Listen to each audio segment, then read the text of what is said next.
dia, senhores, senhoras, senhoritas e senhoritas. Estamos começando mais uma vez uma videoaula nossa, agora na presença da terceira série F. Maravilha, 3F. Então, na nossa videoaula de hoje, a gente vai falar um pouquinho sobre genes ligados, linkage e também sobre mapas gênicos, certo? Então, a gente vai começar falando o seguinte, que até agora a gente tem estudado na segunda lei de Mendel que os genes eles acabam se segregando, se separando quando eles estão localizados em cromossomos homólogos e aí os alelos não estão ligados em um mesmo cromossomo. Ou seja, por exemplo, a gente tem um par de cromossomos homólogos aqui, azão, azinho, e um outro par de alelos, desculpa, bezão, bezinho, e outro par de homólogos. Então nós temos 4 alelos, né, que seriam os alelos. Você pode me seguir, viu, Ney? Com a câmera, tá bom? Você pode mexer a câmera, me seguir, tá bom? Então a gente tem o indivíduo que é azão, azinho, bezão, bezinho. E esse indivíduo que é azão, azinho, bezão, bezinho, né, ele tem os alelos azão, azinho em um par de homólogos e os alelos bezão, bezinho em outro par de homólogos. E o que isso significa? Que quando esse indivíduo que tem, nesse caso hipotético aqui, 4 cromossomos vai formar os seus gametas, cada gameta vai ter apenas a metade do número de cromossomos. E esses cromossomos homólogos vão se separar de forma independente e aleatória, certo? Então ele vai formar quais tipos de gametas? Gametas azão-bezão, gametas azão-bezinho, azinho-bezão e azinho-bezinho. São os 4 tipos de gametas que podem ser formados, que é o que a gente vem estudando até agora na segunda lei de Mendel, certo? Então na segunda lei de Mendel, esses gametas eles vão se separando de forma aleatória. Isso é o caso de genes que não estão ligados. Agora, pode se sentar nesse se você quiser, fica mais confortável. Nossa, tá me doendo. Maravilha, você não vai cansar o seu braço. E aí o que vai acontecer? Nós temos o caso dos genes ligados. Nesse caso dos genes ligados, os genes estão ligados, estão unidos em um mesmo cromossomo. Então, nesse caso aqui nós temos os genes azão e bezão em um mesmo cromossomo e os genes azinho e bezinho no outro cromossomo que é homólogo. Então, nesse caso, esses cromossomos são homólogos. E aí, o que vai acontecer na formação dos gametas? Normalmente, esses homólogos vão se separar e, teoricamente, eles poderiam formar só 2 tipos de gameta, azão-bezão e azinho-bezinho. Por quê? Onde o azão vai, o bezão vai atrás. Onde o azinho vai, o bezinho vai atrás. Então, teoricamente, a gente só forma 2 tipos de gametas, certo? Porém, o que vai acontecer?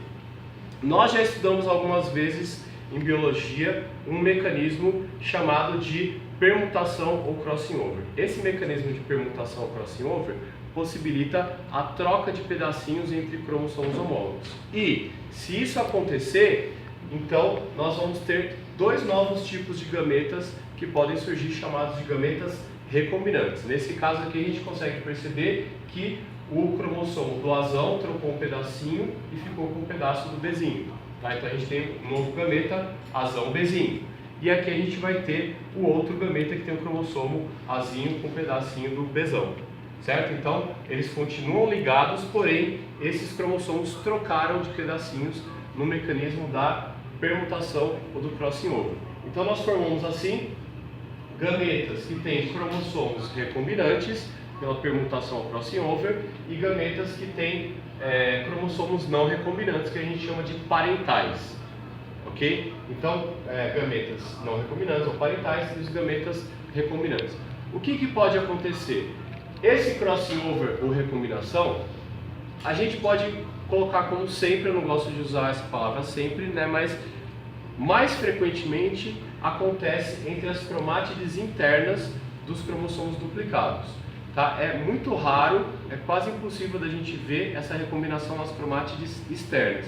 Então a gente considera que se todas as células tiverem recombinação, metade dos gametas formados vão ser recombinantes, que são as cromátides internas, porque a outra metade não vai ser recombinante, são aquelas cromátides externas. Então a taxa máxima de gametas recombinantes é 50%. Tudo bem? Entendido? Muito bem, maravilha.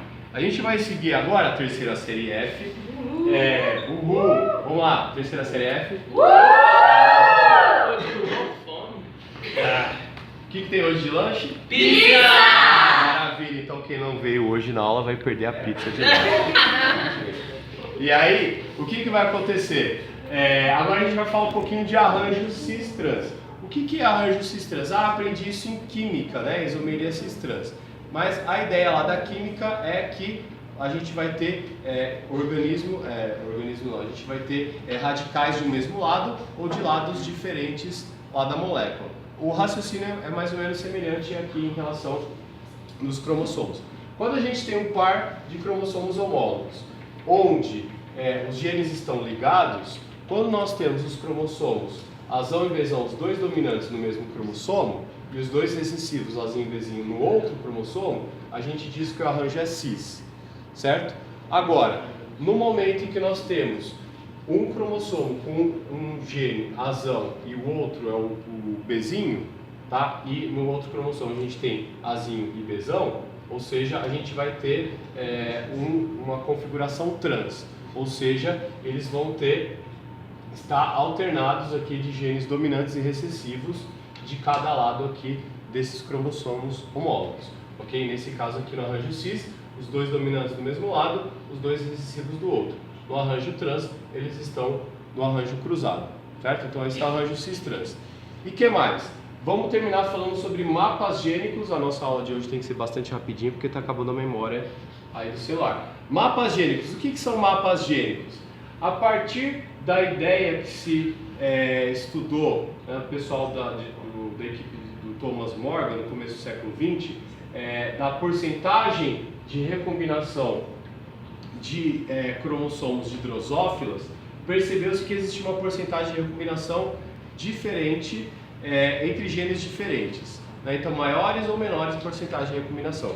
E aí eles conseguiram estabelecer uma relação de que quanto maior a porcentagem de recombinação entre genes ligados em um mesmo cromossomo, maior a distância entre eles. E vice-versa também, quanto menor a porcentagem, menor a distância. Então a gente consegue, dessa forma, construir mapas gênicos que distribuir os genes dentro de um cromossomo a partir dessas taxas de permutação ou crossing over ou taxas de recombinação. Essa unidade de distância entre os genes é chamada de morganídeos, em homenagem a esse Thomas Morgan, ou então unidade de recombinação. Então, um exemplo seguinte: a taxa de recombinação entre os genes A e B é de 19%, entre A e C é de 2%, e entre B e C é 17%. Então, o que vai acontecer? A gente sempre começa com a maior distância entre eles. A e B são os mais distantes entre si, 19%, 19% unidade de recombinação, então eles ficam nos extremos.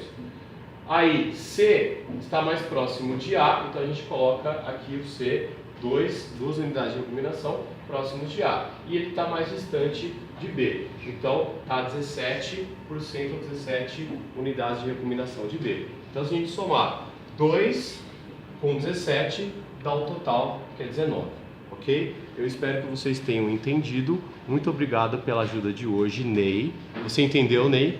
Sim, muito bem. Vocês entenderam a terceira série F? Sim! Então, muito bem. Eu gostaria de me despedir de vocês. Falem tchau pro pessoal. Tchau! E a gente volta com a nossa próxima aula. Tchau!